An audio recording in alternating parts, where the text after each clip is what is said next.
talented and gifted filmmaker Ram Gopal Verma. Thank you so much for talking to us, sir. It's such a pleasure being here in your office, which is very unique. I want to know what is the reason behind keeping it so quirky and so much fun. I mean, I believe that a place should reflect the way your own mind is. Like, so when somebody comes, even before he meets me, you already know the kind of person I am. Right. You know, so I think more or less what you're seeing in my office is actually like the inside of my mind. Right. Yeah. So you can call yourself a little unique. And like you said, quirky.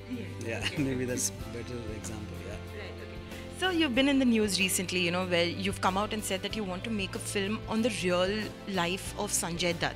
So what really inspired you, and have you seen Sanju and perhaps you were not very happy with it? No. I like the film. I like it. It's a very entertaining film, But I know a lot about the subject matter because I have a tendency to study like this, the dark world.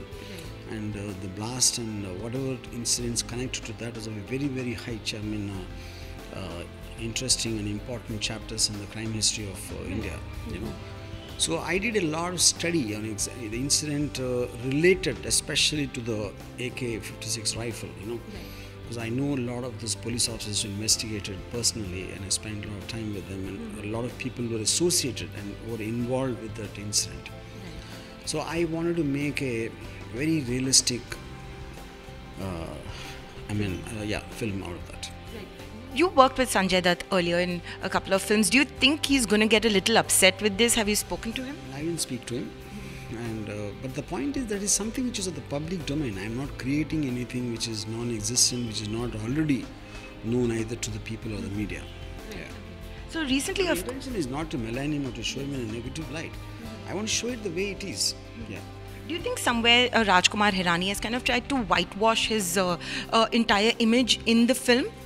No, I won't believe that it was a deliberate attempt on his part. I think he just, every person will have his own way of looking at things. Right. Maybe Hirani's way of looking at Sanju's life, what interested him could be that chapter, could be that aspect of it. Eventually a man's life is for a very long time. It's a 30-40-year-old life. If you're trying to encompass in 2-hour film or 2.5-hour film, you will choose and pick what appealed to you, in a way I can say that. Right. And I think it's typically like Raj Hirani's film, like goody stuff and all that, and that is the reason I said it's a very, very entertaining film. Yeah. So recently, of course, the makers of Sanju have got a show cause notice from Abu Salim saying that, his entire image has been kind of tainted. And if they do not apologize, he will take it up with them and send, file a defamation suit. You're going to make D Company, you're going to make Sanju. How do you see that being a trouble for you as well? I don't know the details of what exactly Abu Salim said, but I doubt they'll have any merit in that, in terms of whatever I saw in the films. Anyone can send a notice to anybody, that's not the point, And which is something which is on a documented thing, which is like in the court conviction of the whole thing. So I doubt in the way Abu Salam has been portrayed for what little time, I really doubt it can have any merit at all. Point one. Coming to anything it's on the public domain, which is not privy to someone endorsing or the people concerned, obviously connected to certain conditions and certain circumstances, you always have a choice to make the film under the freedom of expression. The point also is that there is a censor board sitting over there who is asking for NOCs from the person you have mentioned in films. Perhaps is that... See, that depends on how exactly he comes. Right. The censor board also will take these into consideration on the rights of filmmakers of how one can project it. Right. Yeah. Do you think that is perhaps one of the reasons why you would prefer making a web series? Because then you don't... See, the reason for web series because it is so vast, D Company. It's impossible to do justice to the kind of a story it is, and in a 2.5-hour film. Right. So I'll need a very, very long time to tell them, which is the reason I've chosen the series. Absolutely. Yeah. So you've been right from Satya. You've been showing us the audiences all about the underworld. How is D Company going to be different? You see, if you look at it in the underworld, I mean the biggest brand is D Company. where they started from 1940s and the early dons like Karimlal Haji Mastan.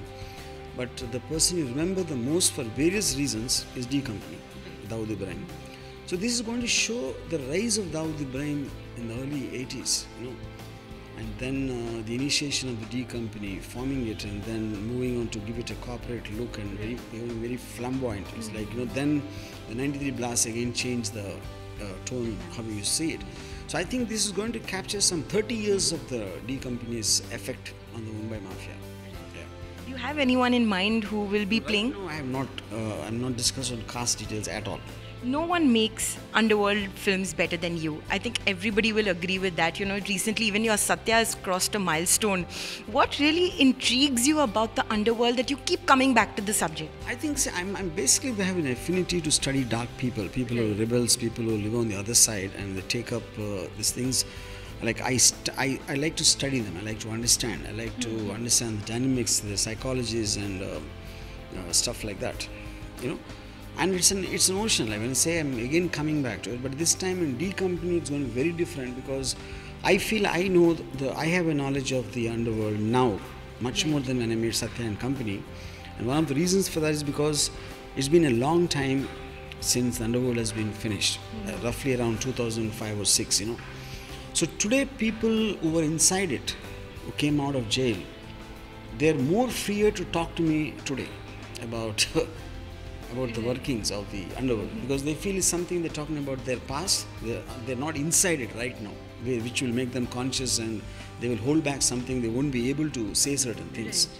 So I think because now I met those people, quite a lot of the sources.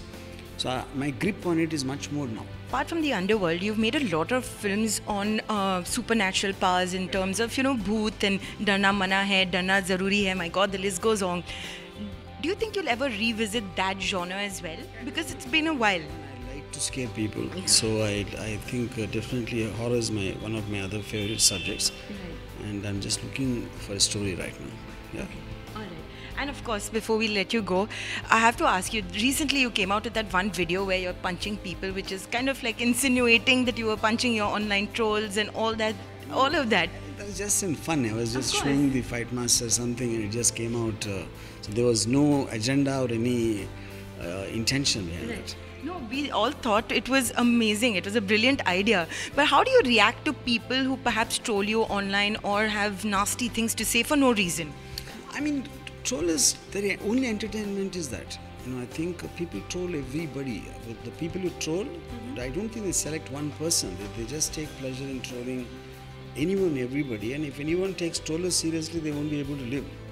So so I never actually look at them also. Right. I never see the comments. Yeah. Thank you so much for talking to us. Thank you.